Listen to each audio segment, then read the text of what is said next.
desafío importante que ustedes lo escuchen. Es lo que se está desarrollando. Ustedes saben que hay una ley que se está debatiendo en el Congreso y nosotros en el trabajo que está haciendo Fernando, él le puso a Argentina, necesita cambiar su política científico, tecnológica y productiva. Y bueno, muy rápidamente él nos va a dar un pantallazo de lo que está desarrollando, porque creo que es el tema, uno de los temas más importantes que tenemos para encarar próximamente todo lo que es la política tecnológica y productiva, esto de la industria 4.0 y las pymes, ¿no? Así que él nos va a dar muy rápidamente este pantallazo y después yo creo que ustedes van a ver que esto es para charlar mucho más, para escuchar mucho más y para desarrollarlo mucho más profundamente, que lo vamos a hacer en otro momento en forma más prolongada. Así que, Fernando, te invito a que nos des tu pensamiento. Bueno, buenas tardes a todos. Muchas gracias, Carlos. La verdad que para mí es una gran alegría poder estar acá frente a ustedes para conversar de estos temas, porque, bueno, CAME es una organización que yo admiro por su extensión, por su representatividad de las empresas en todo el país, y además es un actor fundamental en este proceso que Argentina debería encarar para verdaderamente convertirse en un país en desarrollo. Así que esto para mí es una gran oportunidad y espero que sirva para que a ustedes capaz les dispare algunas ideas, los inspire y después podamos seguir conversando más con mayor profundidad, como decía Carlos, y planificando acciones también en este sentido. Bueno, para contarles lo que yo quiero contar hoy, tenemos poco tiempo, me dijeron que voy a tratar de hacerlo en unos 15 minutos, presentarles lo central de estas ideas y después lo podemos seguir conversando hoy o en otro momento. Voy a compartir pantalla para mostrarles también algunos gráficos, algunos datos, así que arranco, si me deja esto, sí. Y bueno, desde luego que cualquier pregunta, duda o me quieren interrumpir, bienvenido sea. Muy bien, ahí está la pantalla. Bueno, como le decía Carlos, yo soy ingeniero de formación, después hice un doctorado en química, ahora soy profesor de física experimental, me dediqué a la investigación científica, más que nada en Alemania y también acá en Argentina, con un paso por España. Pero siempre, a pesar de dedicarme a investigaciones científicas, sobre todo en Alemania, siempre tuve un vínculo con empresas, que es algo que allá se da de manera muy natural, y cuando vine acá a Argentina me di cuenta rápidamente de que eso no ocurría. Eso me llevó a empezar a estudiar cómo funcionaba el sistema científico acá en Argentina y empecé a encontrar, bueno, desde falencias en la gestión hasta algunas falencias conceptuales en la organización y la estructuración del sistema científico y su vínculo con el sector productivo. Y eso es justamente de lo que quiero conversar hoy. Lo que les voy a presentar hoy es no solo mi trabajo, sino también que ha sido desarrollado y validado como le dijo Carlos, en el punto de encuentro de innovación tecnológica para el desarrollo económico. El punto de encuentro es un foro virtual que hemos armado, que se basa en esta extensión del famoso triángulo de Sábato, que incorpora otros roles y otros actores, en particular a los trabajadores, a los empresarios y a los demandantes de tecnología y a los técnicos. Acá tienen la lista de los participantes hasta ahora y, bueno, no tengo tiempo de ir uno por uno, pero tenemos en la composición empresarios, exfuncionarios, científicos, tecnólogos, gremialistas. Tenemos una composición muy variada, lo cual nos permite abordar estos temas con una amplitud de visiones y tratar de llegar a soluciones y propuestas sistémicas, no sectoriales. Bueno, esto que les muestro acá, para meternos ya de lleno en el tema, es la evolución en el tiempo, desde el año 83, puse esa fecha como digamos, inicio de la democracia de vuelta en Argentina, hasta la fecha, la evolución de los productos brutos internos per cápita de algunos países de referencia. El PIB per cápita, por ejemplo, de Estados Unidos, el primero, ven que aumentó 4,3 veces en ese periodo, casi sin fluctuaciones. El Producto Bruto de Alemania aumentó un poco más, 4,7 veces, ya con algunas oscilaciones. Vemos que Alemania ya no es tan inmune a las crisis internacionales.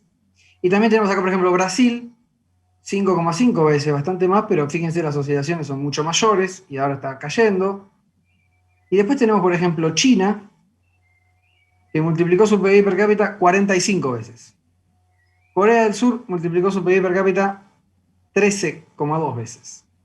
Y Malasia, un país que muchas veces no le damos mucha bolilla, también lo multiplicó 5,5 veces, si quieren como Brasil, pero fíjense, la profundidad de las crisis, el impacto de las crisis internacionales es mucho menor que en el caso de Brasil. Bueno, ¿y cómo está Argentina? Esta es Argentina, también desde el 83 a la fecha. Vemos el PIB per cápita, venía estancado, en la 89 nos fuimos a pique, empezamos a recuperar, rápidamente llegamos a esta especie de techo, y en el 2001-2002 volvemos a caer, nos volvemos a recuperar hasta el 2009, 2010, 2011 ya se estanca, y después volvemos a caer. Y en total, si miramos cuánto subió nuestro PIB per cápita, es 3,7 veces, mucho menos que cualquiera de los otros países que les mostré recién, y además con estas caídas casi a fondo de nuevo, ¿no? Como para arrancar de cero. Entonces yo lo que quiero acá llamar la atención es sobre estos techos de productividad. ¿Qué es lo que ocurre acá? Esto nos pasa de manera recurrente. Fíjense que nos pasa y bajo paradigmas, digamos, macroeconómicos bien distintos como el que se implementó en la década del 90 o en la década del 2000. Pero igualmente tocamos techo. Y cuando tocamos techo, ¿qué ocurre? Bueno, ocurre que se estanca la generación de riqueza, se entra en una situación de déficit, que también puede tomar distintos colores, con un déficit mayor en moneda extranjera o local, pero se entra en una situación de déficit de cuenta corriente, muchas veces acompañado de déficit fiscal, y eso se sostiene durante un cierto tiempo mientras las demandas de la población siguen creciendo, y llega un punto que caemos en una crisis. Cuando eso ya no se sostiene más, crisis, pum, desastre, ya lo conocemos, empezamos a recuperar, de vuelta nos estancamos, de vuelta nos metemos en una situación de déficit, hasta que se hace insostenible y de vuelta entramos en una crisis como la que estamos atravesando hoy, ¿no? Hoy estamos cayendo, todavía no sabemos hasta dónde, y en algún momento nos vamos a recuperar. Yo en ese sentido soy optimista, en algún momento nos vamos a recuperar, vamos a empezar a crecer de nuevo, pero la pregunta es, ¿nos vamos a estancar de nuevo? ¿Vamos de vuelta a tocar techo de productividad? ¿Y vamos a entrar de vuelta en este jueguito del déficit? ¿O cambiamos de plan y encaramos un programa de desarrollo económico sostenido en el tiempo? Esa es la verdadera solución. La verdadera solución es generar riqueza a un ritmo aceptable y de manera sostenida en el tiempo, sin estancamientos. Y esto quiero que quede claro que no se resuelve ordenando las variables macroeconómicas, ¿no? Uno puede generar crecimiento económico administrando mejor los recursos disponibles, pero ese crecimiento económico es de corto alcance. Si no se modifican las actividades económicas de fondo, el crecimiento se estanca. Es cuando uno llega a poner todo el país en producción. Pensemos, por ejemplo, en el 2011, cuando teníamos, ¿no?, la industria funcionando a un 90%, el abastecimiento energético ya no daba más, el desempleo estaba en el 6%, algo así, y se acabó. No teníamos manera de generar más riqueza sin hacer innovación. Esto es la clave, la razón de fondo del estancamiento, ¿no? ¿Cuál es la razón de fondo? La razón de fondo es que todas las actividades económicas, sin excepción, pierden valor con el tiempo.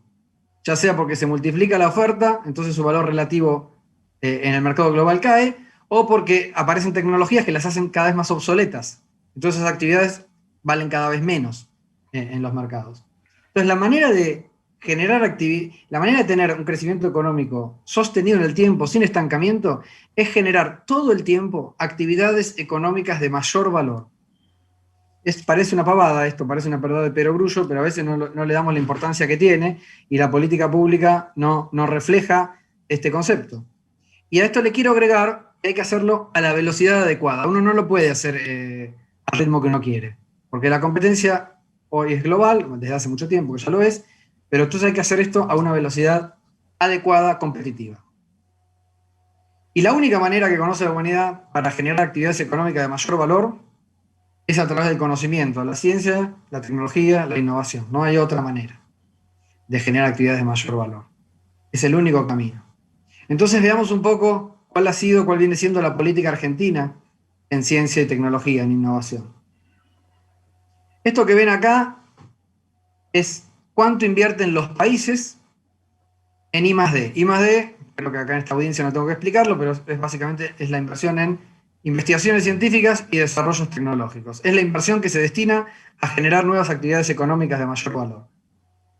En el mundo estos números expresados como porcentaje del producto, ¿no? O sea, cada país de acuerdo a sus propias capacidades. Estos números van del 0 al 4%. Son números pequeños. Los que más invierten andan por el 4%, los que menos 0. Argentina está en el 0,5, básicamente. En el 2016 es el número de arriba, 0,58. Estaba ahí escoltado por Etiopía, Letonia, Gabón y Senegal. En 2018 bajamos al 0,49% del PBI. Números muy bajos. Argentina, esta es la inversión total de Argentina, pública y privada toda, anda en esos niveles. Entonces, bueno, si fijan el ranking, ya van a ver que identifican claramente, ¿no? Los países que más invierten son los que conocemos como países tradicionalmente industrializados, países desarrollados. Esto les quiero mostrar que, ya se los expliqué desde la lógica, ¿no? Que no es que los países desarrollados no invierten en I+D porque pueden o por cuestiones culturales. Lo hacen por una cuestión de necesidad. La única manera que tienen esos países de sostener su nivel de bienestar es generando todo el tiempo actividades económicas de mayor valor.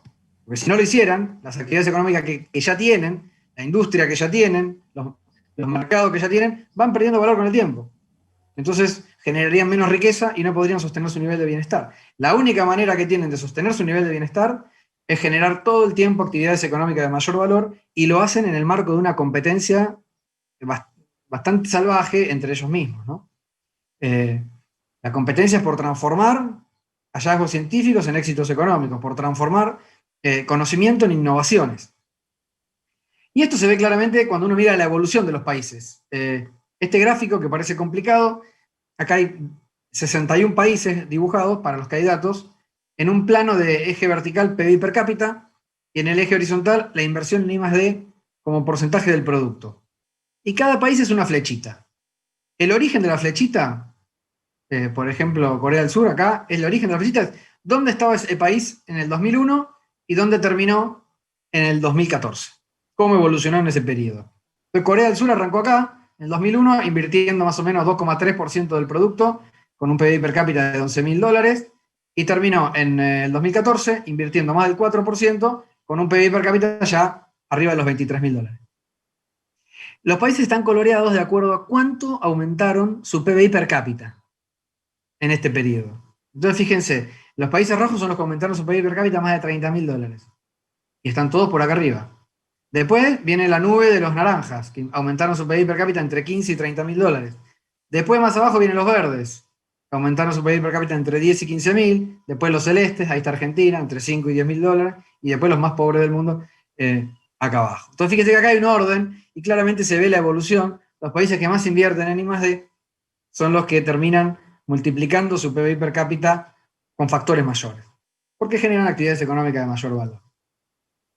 Bueno, entonces veamos la película de Argentina, de vuelta.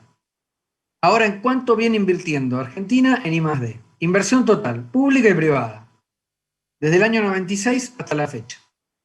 Vemos que por el año 96 veníamos invirtiendo más o menos entre un 0,4 y un 0,45% del producto, números muy chiquitos. A partir del 2007, 2008, 2009, con la creación del Ministerio de Ciencia y Tecnología, esa inversión aumenta, mayormente con inversión pública, aumenta hasta el 0,6 y se estanca ahí hasta el año 2015-2016, cuando empieza a caer. Y de vuelta. Entonces, estos son los vaivenes de nuestra política local. Ahora, pongamos estos mismos datos, esta misma curva, en el contexto global, para ver qué estamos haciendo en comparación con el resto del mundo. Esta curva celeste que está acá abajo es la misma de antes. ya las subidas y bajadas no se ven de manera tan pronunciada porque la escala cambió. La escala ahora es la del mundo, la escala es la del progreso global. Y vemos que Argentina está acá abajo. Y sí, hemos tenido subidas y bajadas, pero estamos muy abajo igual. Los países que puse acá para comparar son, como muestra de países desarrollados, Alemania y Estados Unidos, son la curva naranja y la azul. Como muestra de países en desarrollo, a China y a Corea del Sur, la violeta y la roja. Y también como a Malasia, como país en desarrollo. Y como muestra de países estancados, a Brasil y a la Argentina. ¿Por qué uso estos nombres, ¿no? Países en desarrollo, países desarrollados y países estancados. Eso no se debe solamente al nivel de inversión, porque cuando uno habla de países en desarrollo está hablando de un proceso, de una evolución, no de dónde está. Un país desarrollado, digamos, ya está, tiene que mantenerse. Ahora un país en desarrollo está en una evolución. Entonces tenemos que ver cómo evolucionan estas curvas. Y lo que vemos es, acá claramente se puede identificar a un país que está en desarrollo y uno que no. Primero vamos a ver qué pasa con los países industrializados, Alemania y Estados Unidos. No solo invierten más en I+D, que es lo que hablábamos recién, sino que cada año invierten una fracción mayor. ¿Y esto por qué? Por la razón que les explicaba recién. Cada año tienen que reconvertir su economía generando actividades económicas de mayor valor para sostener su nivel de bienestar, para sostener la competitividad de sus empresas. Si no, sus empresas pierden competitividad, generan menos riqueza, su nivel de bienestar es peor. Entonces, ¿cómo hacen para sostener la competitividad de sus empresas? Y bueno, año tras año se invierte más en I+D, y esto se puede medir. Lo hacen a una cierta velocidad, que son estos números que están acá. Alemania lo hace a un 0,04% del producto por año. Los ajustes son lineales, y fíjense que más allá de las oscilaciones, representan bastante bien la política de cada país.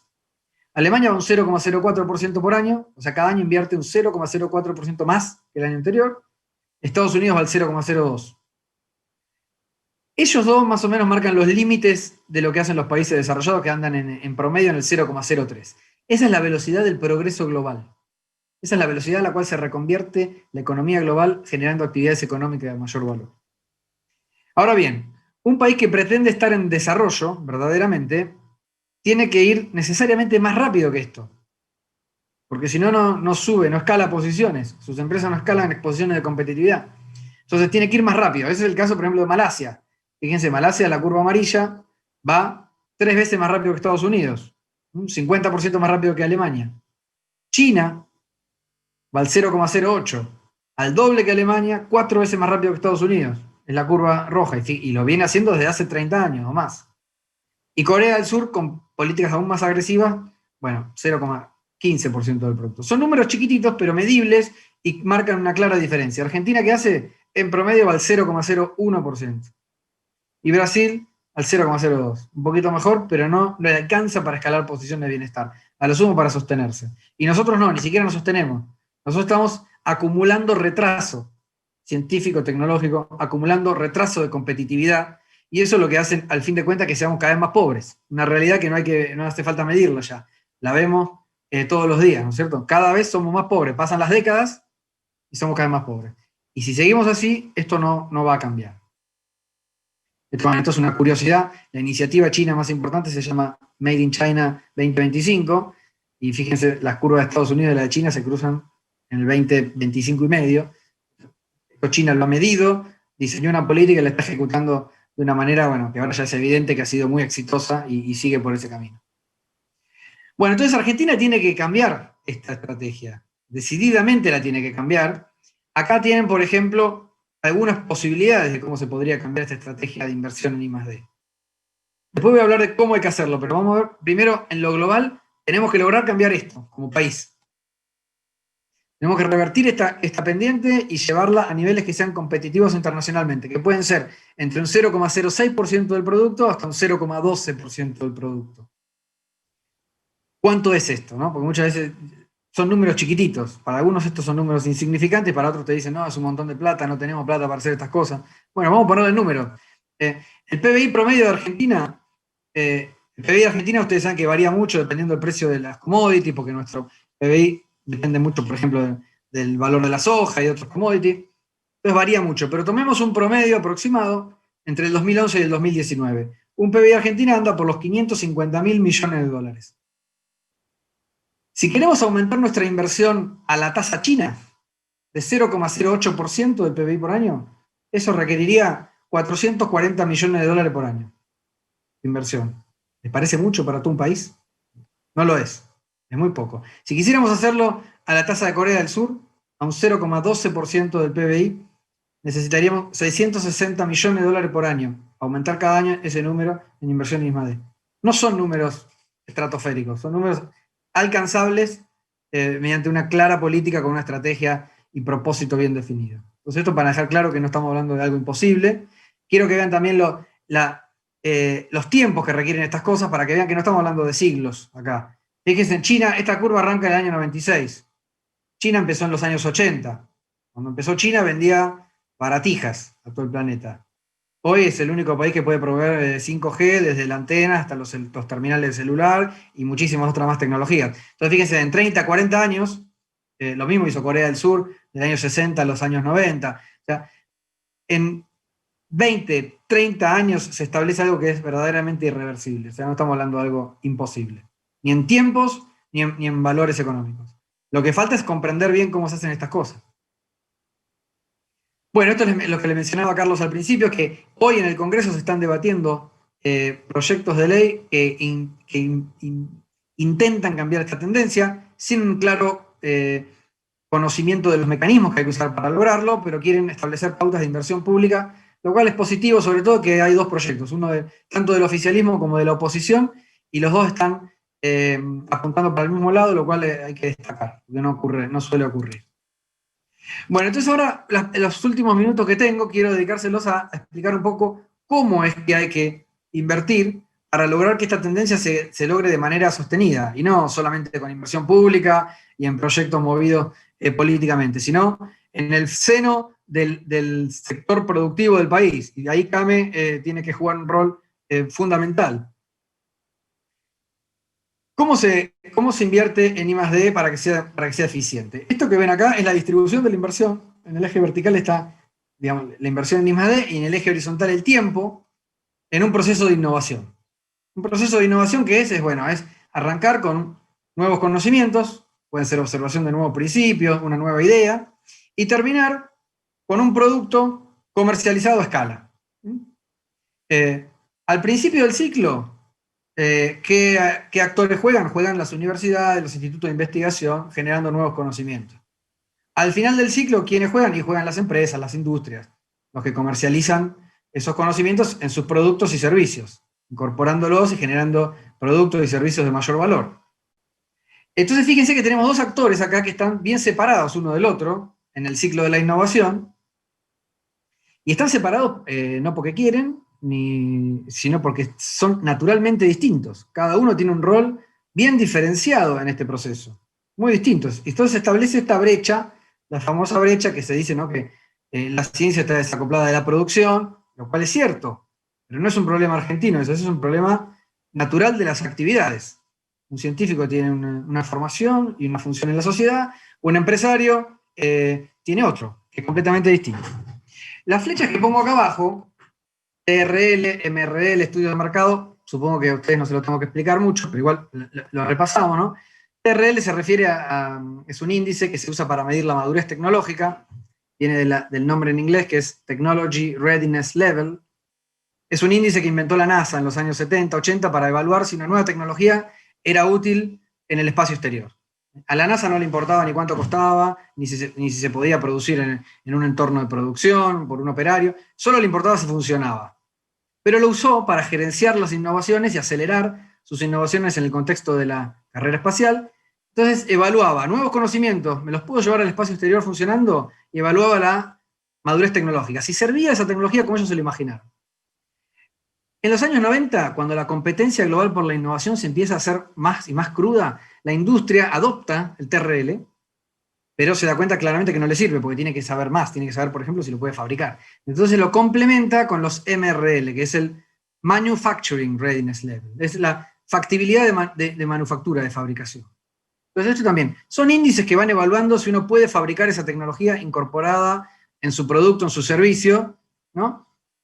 Y cuando uno hace esto, cuando uno hace esos estudios, entonces ya sabe cómo lo va a producir, entonces sabe cuánto le va a costar, Entonces puede hacer estudios de mercado. Entonces fíjense ahora, las curvas estas que yo puse acá, cómo se invierte en la generación de conocimiento, ¿no? La curva azul, tiene un pico acá al comienzo del ciclo y decae lentamente, o sea, la inversión pública decae sobre el final. Las empresas invierten más que nada al final, y acá al principio invierten poco, ¿no?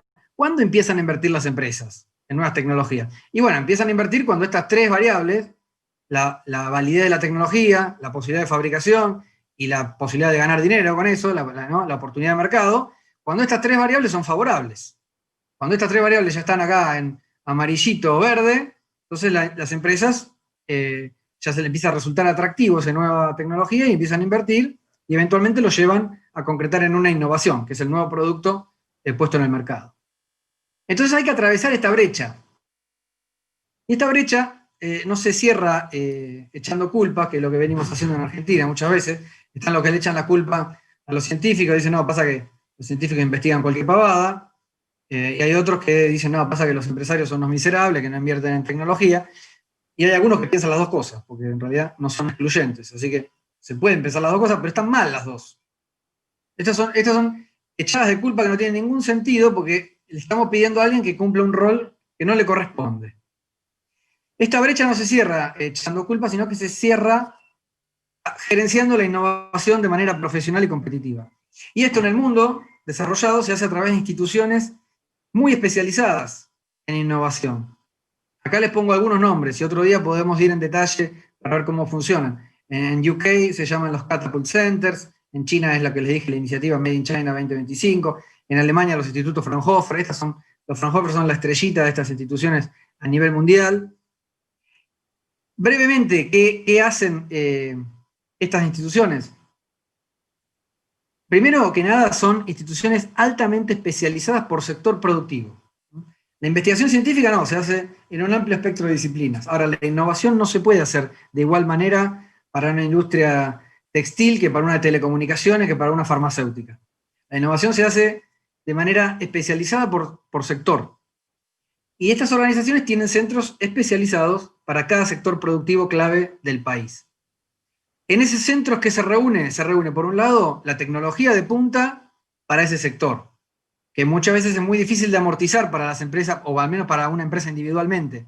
Entonces esa tecnología se sostiene en esos centros y se amortiza de manera conjunta por todas las empresas del sector. También aloja a expertos en esas tecnologías, porque hay que tener no solo la tecnología, sino el conocimiento para utilizarlas, para desarrollarlas, para modificarlas. Entonces aloja a los expertos, científicos, tecnólogos, ingenieros, expertos en fabricación, y también aloja expertos en logística, comercialización, lobby internacional, si es el caso de exportaciones, captación de capitales de riesgo para llevar adelante los desarrollos, etc. Marketing, prospectiva para los mercados. Es muy importante acá, fíjense que yo los tiempos que puse ahí son de 2 a 30 años.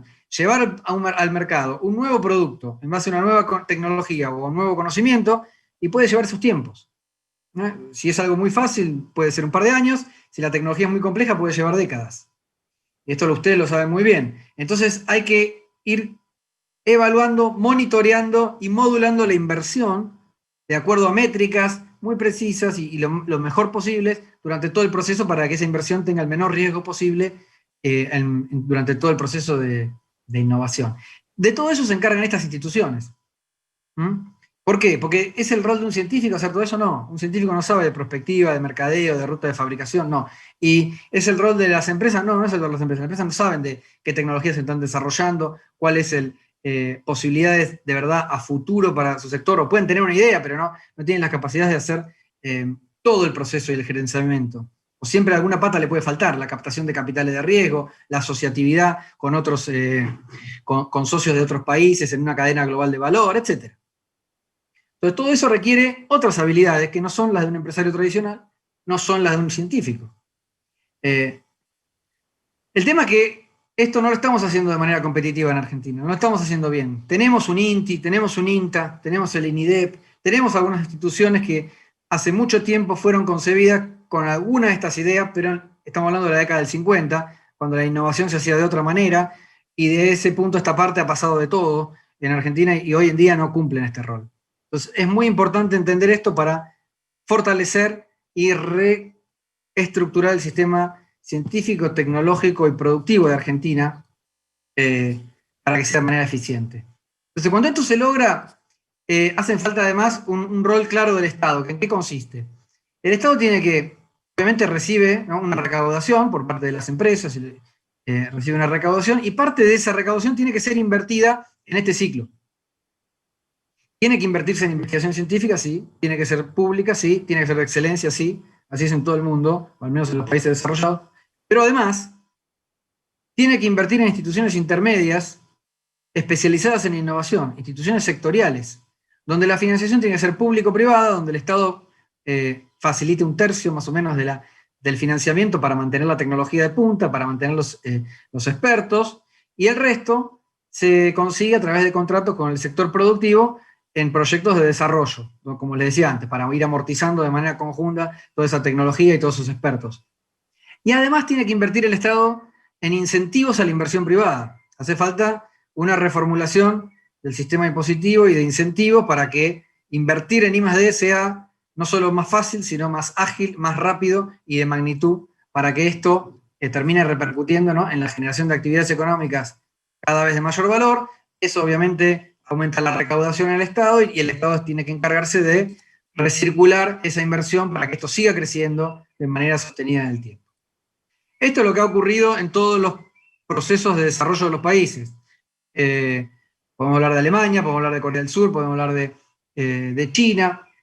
Yo acá les muestro el gráfico de Corea del Sur, cómo se fue desarrollando esto, para que veamos. Corea del Sur arrancó de un punto mucho peor al nuestro, ¿no? Arrancó en la década del 60 con un PIB per cápita de $100. Era un país de granjeros, con hambre, prácticamente sin ingeniería, prácticamente sin industria, ni hablar de investigación científica.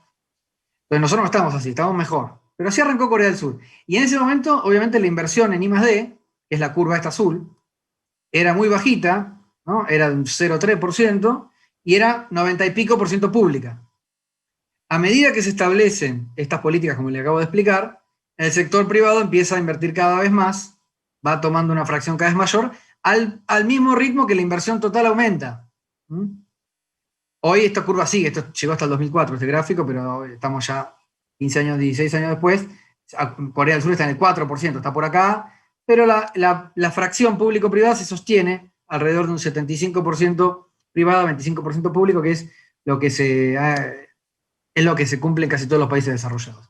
Argentina, ¿dónde está? Estamos por acá. Estamos donde estaba Corea del Sur en el año 70, invirtiendo un 0,5% en total y un 70% público, un 30% privado. Entonces, tenemos que empezar a caminar este camino de la manera en que les acabo de explicar brevemente.